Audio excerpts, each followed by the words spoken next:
Ladies and gentlemen, today is August 8th, 2013, and this is the KNKL Daily, number 81, day 81. I'm your host, Kienan Lafferty, and today we are going to be living out our, our dreams by talking about the 2634 rule, but first I need to close the door. We're going to be living out the dreams that I've been implanting in your minds by me talking about this 2634 rule and how I rest more than I work, and I tend to get a lot more done than the days where I just like sit down in one place and work all day. Right? Today we're talking about how to work on a consistent schedule at a consistent pace and never get tired, right? And even better, end each day with a surprising amount of energy and just like vigor and just like excitement and happiness. And that's what we are all about. We're all about pursuing greater artistic levels and learning a lot about the mental game. In fact, I was talking with my friend about this today. I was talking with him just about how a lot of art tutorials, I mean, they're plentiful. They're everywhere. There's books and stuff. You can go to Barnes & Noble and just pick up anything on any art type of thing that you want to learn, and that's perspective that I just checked out. That's David Chelsea. This is a really good book. This is going to help me out in issue 3 because I'm going to be drawing a lot of interior shots, a lot of boats, a lot of stuff like that, a lot of structures in Emma. So I needed to go pick that up. I've been really wanting to look into that. But regardless, today is Thoughtful Thursday, and we're talking sitting underneath the banyan tree, and yes, coming together as one as we scratch ourselves and talk about life and talk about art. Okay, guys, so let's go ahead and jump right into it. Throughout the daily, I'm going to go ahead and I'm going to post some links into the chat for some things that you can check out later. In fact, I might just post that at the end. But this comes, the story starts from something that I heard on a book on tape by Dale Carnegie. And Dale Carnegie is known for a lot of his really awesome books. He talks about, this book that I was listening to on tape is called How to Stop Worrying and Start Living. He's also written How to Win Friends and Influence People. He's really, really good at just like, he talks a lot about creating a great life and just becoming a great person. And I really like his books a lot. But, there's a lot of times where we as artists and just in general people, we're always just filling our lives with worry, right? We're always worrying about what's going to happen, next week, next month. A lot of stuff has to do with money. A lot of stuff has to do with other people, friends, women, all this stuff. There's all that stuff going on. But today we are focusing on a little tidbit that really resonated with me from the book by Dale Carnegie, right? How to Stop Worrying and Start Living. And that is the 2634 rule. And so the way that this goes is the premise of the rule that I talk about, and this is something that I work with every single day that I wake up now. Every day that I'm doing work, whether it's for Riot, Contract, or working on my comic, I'm working on this 2634 rule. And that is 26 minutes of work, and then the rest of the hour, 34 minutes, I'm resting. I'm not doing anything. I get up, ideally I will get up, I'll walk outside, I'll go do something else, I'll go take care of something, whether it's like a chore or I gotta go do some errand thing really quickly, but the point is, ideally I would get up from my chair and completely distance myself from whatever I was working on currently. And it's amazing because at the end of every single day, I notice that not only do I get more work done when I do it this way, as opposed to sitting down and just sitting there for 8 hours and thinking that I'm working all day. But like I said, at the end of the day, it just feels like, that good day feeling? You get to the end of the day, you just come home and you're just relaxing and you're like, man, today was a good day. Today was a good day. Every single day I do this. Every single day I just nail, like I call them sets, right? Sets of 2634. Every day I get 8 sets of those done. It's that good day feeling, and it's amazing, and I wouldn't trade anything for it. So, yeah, we're going to talk about where this rule originated from, where this experiment was conducted, and how you can apply it to certain things in your life, and maybe you can give it a shot for yourself. So first, let's talk about where the story originates from, where this experiment was conducted. And the the researcher, or the person who devised this experiment, his name was Frederick Taylor, and he was working back. It was like in the 1800s, late 1800s, and he was working at a place called the Bethlehem Steel Company. And he was working with these guys, these workers, I think there was about 75 working men, right? And throughout the day, they were tasked with taking these giant blocks of pig iron, right? And it's just this giant bar, right? It weighed about 95 pounds. And they would stoop down, grab it, pick it up, and they'd have to walk with it a couple of yards up this plank and then load it onto a freight car, right? Because they're just transporting all this pig iron. And throughout the day, these 75 workers, each man would do, on average, about 12.5 long tons of this stuff, right? Long tons, not short tons. So it's actually even more than 1,000 pounds, right? Or 2,000 pounds. But yeah, they were loading about 12.5 tons. We'll just call it tons. And he devised, or he just did some research and found out that, hey, a first class, like a top of his class pig iron loader guy should be doing about 47.5 tons of this stuff. He should be moving almost 4 times as much as all of these workers at the Bethlehem Steel Company were moving. And so his experiment was, how can I get these people to move up to this new pace, right? Go from 12.5 to 47, and not have them start a riot or go on strike and think that everything is crazy, but instead have them be more happy and more content and actually more relaxed while they're doing their work.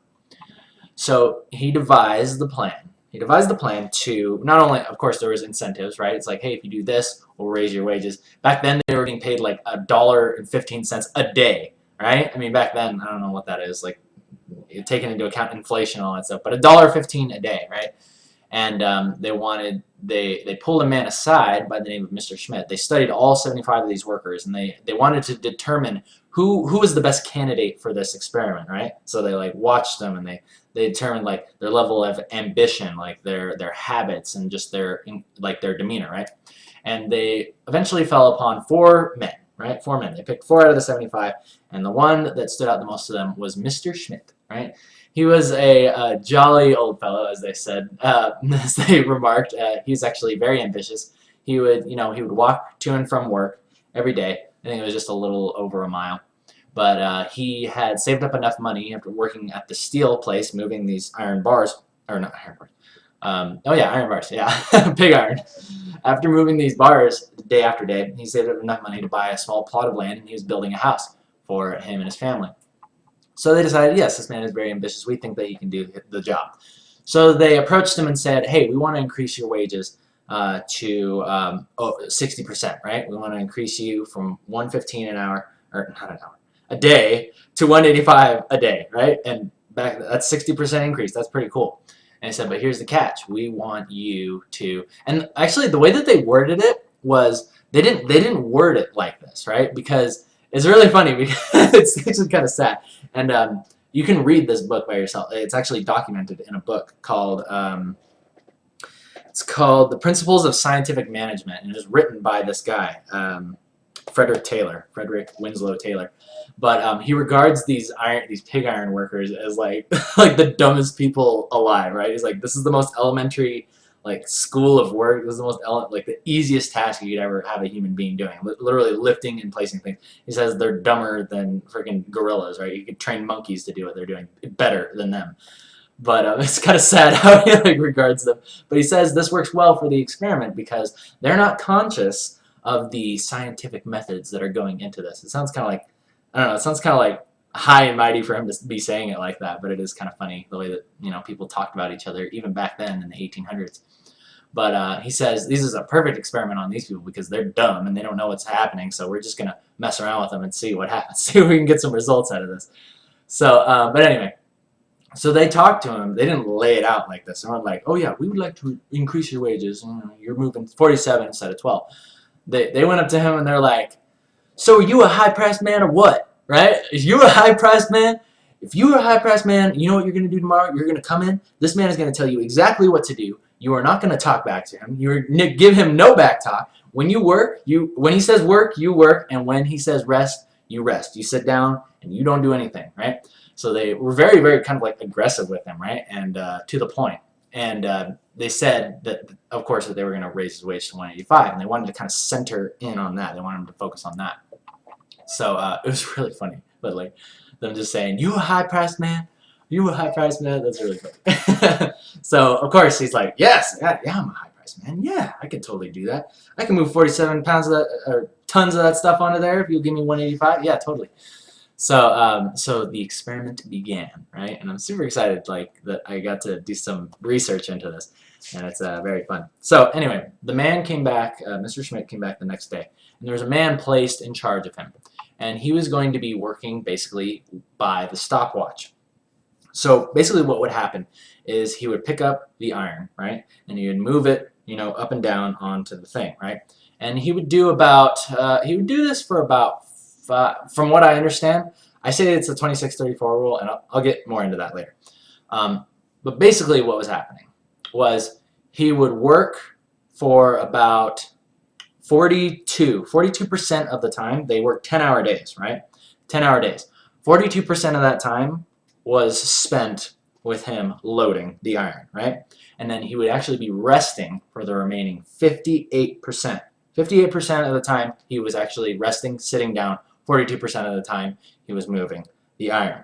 And what they discovered at the end of this experiment, to their surprise, and maybe not to their surprise because they're so high and mighty and smart, right?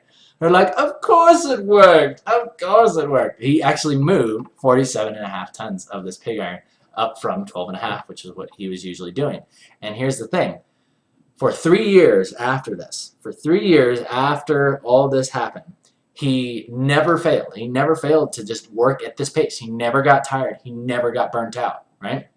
And his wages were good, and he, you know, he built the whole house, and he lived happily ever after, right? Whatever. I just added that part on. But I think that that's interesting. That's the part that really stuck out to me, is that once they changed up his work schedule, and he actually started resting more than he was working, he not only got 4 times the amount of work done, but it was consistent. He practically never failed to continue working at that pace for the next 3 years. And that was the part that really stood out to me. And I was like, okay, well, if it can work for this guy, maybe it can also work creatively, right? Because this is physical work. This is picking up 100-pound iron bars and moving them onto a train cart. You know, I'm sitting in a chair working with a stylus. How does this apply to me? But I think that this kind of goes hand in hand with a couple of psychology or philosophies that I've heard lately. One of which being that when you're engaged in a creative activity, they say that mental effort defeats itself. And that really makes a lot of sense to me now, because have you ever been just like sitting down, you get inspired to do something, you get inspired to draw something. When you're out like driving your car, you're at the grocery store, you're doing some mundane activity, you're out mowing the lawn, something completely separate from anything artistic. You get the inspiration, right? And then you come in and you're like, yeah, I'm gonna draw this thing. And then you sit down and then you get artist block, right? You're like, oh, where do I start? What is this? You know? And I think the reason why that is because you think too hard about it, right? Did you notice how you get the inspiration and you get all the excitement to do your task when you're not trying, when you have no mental effort going into it, right? The inspiration comes to you. Then as soon as you sit down, you're like, yeah, I'm going to do this. And you start thinking about it. It's like, oh, it has to be perfect. And the perspective has to be, and the girl, there's going to be a girl in this painting. She needs to be super hot, right? And then you start thinking about all these things that just need to be perfect, right? All this mental effort going in. And then what happens? The inspiration fades. The enthusiasm and energy fades away, because mental effort in anything creative always will defeat itself.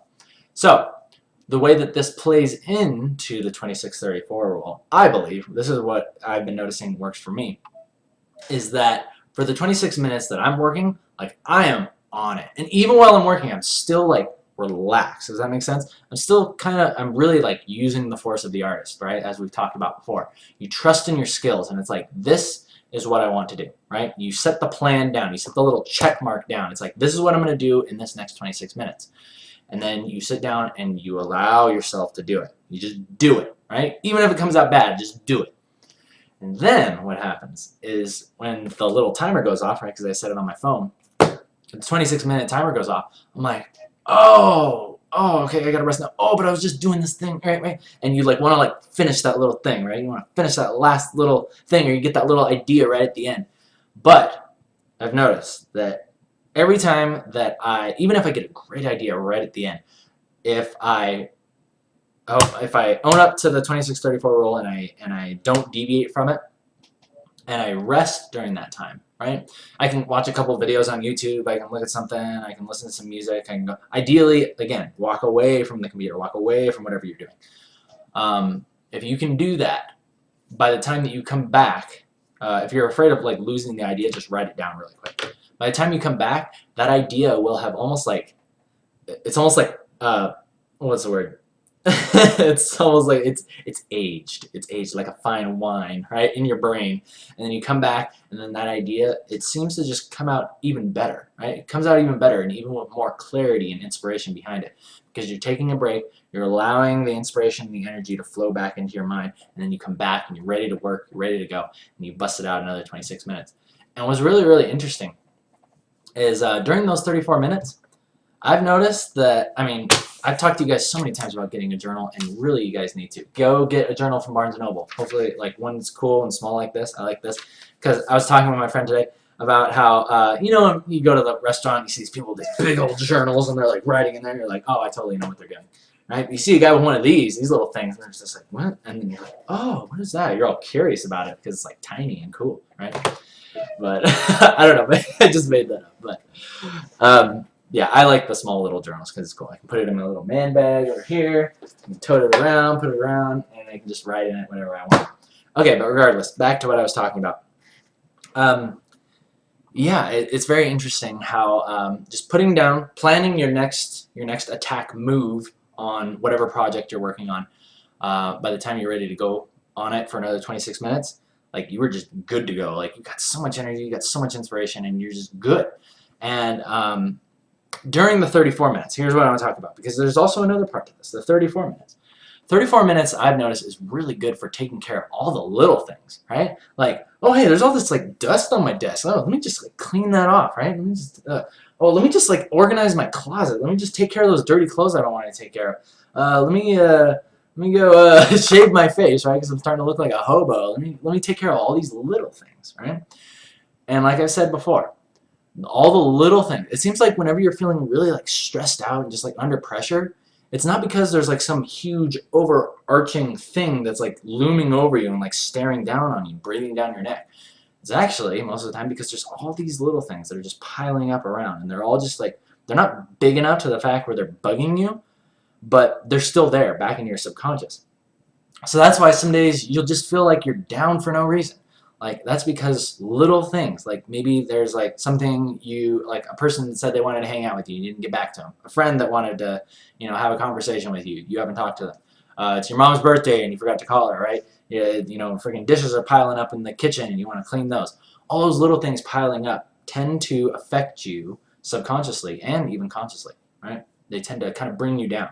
So 34 minutes is great for taking care of all those little things, right? And then I think that's really why at the end of the day, it's like you just take care of all these little things and you just like place these little plans and be like, this is what I'm going to do, that's what I'm going to do. And you're just constantly going on this like high of inspiration and just high energy. That's why at the end of the day, you just get that feeling of, man, today was a good day. You know, man, today was a good day. And every day you do this, you feel like that.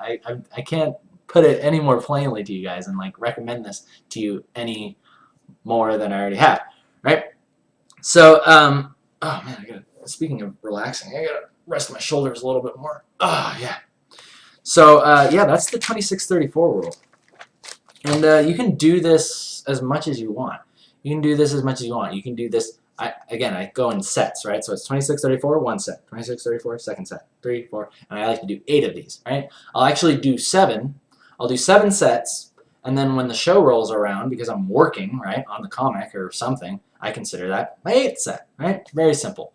So you can be as lenient or as crazy as you want with this. You can go for 10, 12 sets, but I think really what this does, I think the biggest strength to doing it this way. Anything creative or any job that allows you to do something like this. And actually, I want to talk a little bit about jobs that might not allow you to be like, oh, I only work for 26 minutes. I only make coffee for 26 minutes and then I spend 36 minutes in the back room, right? Or 34 minutes in the back room. Like, obviously, you can't do that if you work at Starbucks or selling jeans at the mall like I used to, or waiting tables. But I do want to go into that, a way that I think you can use this for that. But it is speculative. This is mostly, like, today what I'm talking about is mostly for artists, right? You're working on your own pieces. You might be working on contract. You might already have work as an artist. I think that this applies specifically to creative things, as well as, you know, heavy physical labor, like these guys moving giant iron bars. But just try this out for your next project. You know, the next time you get this inspiration that you want to create this picture, create this painting, really try doing this 26-34 method, because it is absolutely sustainable. You never ever get burnt out. You never ever get burnt out. It's just like you can go and go and go and go and go, right? And you know, things will shift around, different parts of your life will change, and you'll feel obviously more happy and excited some days, and other days you might feel a little bit more down. But the point is that just when it comes to the work, you're just able to go and go and go and go.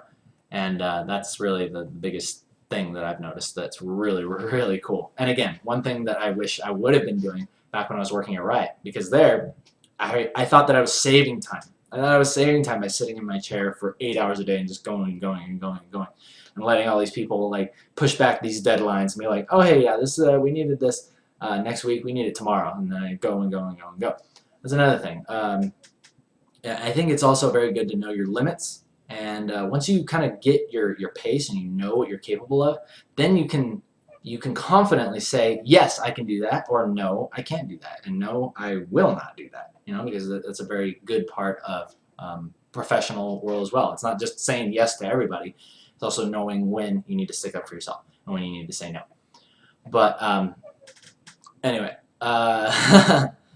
But I mean, it's just a part of it's a part of the professional world. Not just Riot. It happens everywhere, right? Everywhere, people will. There's always going to be deadlines and stuff that you need to do.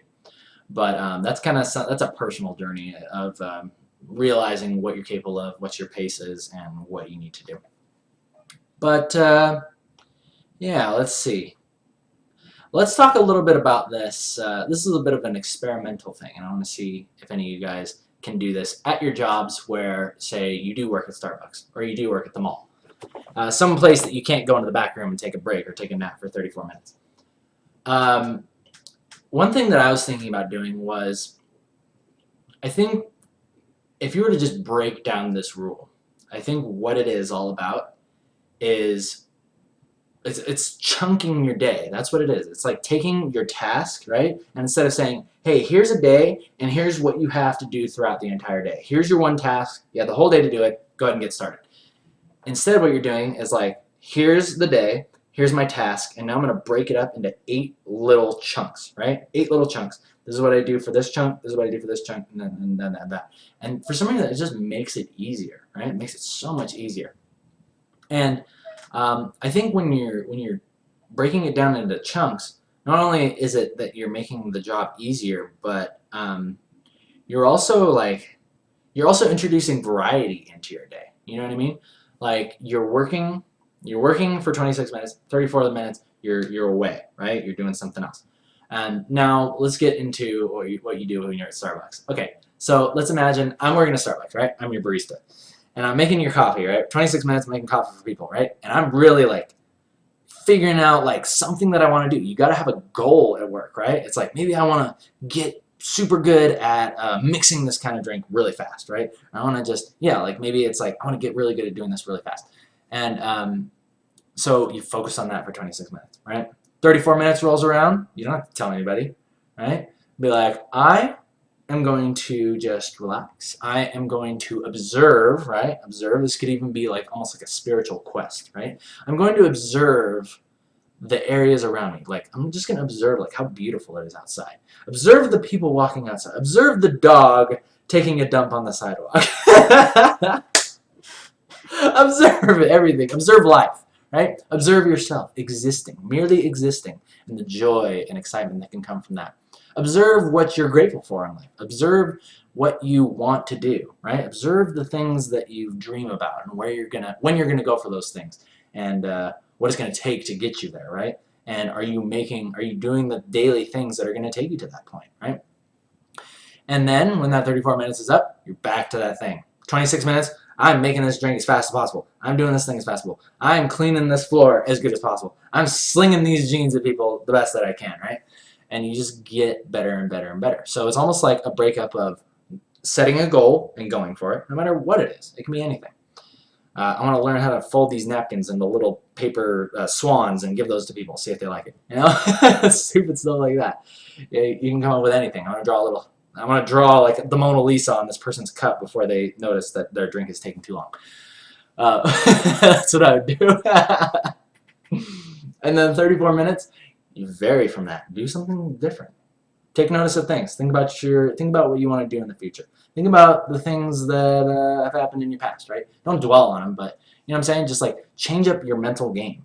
Do something different, right? And this is something, again, this is kind of like a speculative thing, kind of an experimental thing. But I urge you guys to try it out. For those of you who might have jobs that you think, oh man, this job is so boring. It's the same thing every day. Same thing every day. It's probably that way because you're only expected to do a certain thing every day. Why not raise the game a little bit? You got to have challenge, right? I think that's why a lot of people don't enjoy their jobs, is because A, they're not challenged enough to do it. They're just expected to come in and do this one thing every single day, like move pig iron bars onto a freight car or mix drinks. You know, instead, make up a goal for yourself. Be like, hey, I want to do this thing. I want to mix drinks faster. I want to sling jeans faster. I want to get people to buy more gauges for their ears if you're working on Hot Topic or something like that. Buy more albums. Buy more vinyls, right? Buy more. Support the vinyls. Stuff like that. Okay, yeah, but I don't want to talk myself into a corner here. I'm going to go ahead and take some questions. We've been going for about half an hour. Actually, no, like 25 minutes because we started late. So any questions, please ask them to the right, and I will answer them. Question catapults! Please ask your questions. And then we'll end today's show. And I did promise you guys that I would give you the links to not only the audiobook, but as well as the book that I read that talks about the recordings of Frederick Taylor working with the iron handler at the Bethlehem Steel Company. So I'm giving you guys the first link over there is the hopefully that works. Okay, cool. So the first link is to the YouTube book on tape by Dale Carnegie talking about that story, and the second one is the actual book that was taken from, the reference. And you're going to want to look on page 41 through 62 for just the ideas and stuff that he applies to different types of workers, and the pig iron handlers are in there too. So just take half an hour to read through that. Some of the language is a little bit lame, but you can kind of skim it, and you can basically find out that what it boils down to is that these men were resting for 58% of the day and only working for 42% of it. They were resting more than they were working, and they got way more done. All right, jeez, lots of talking today. Lots of talking today. All right.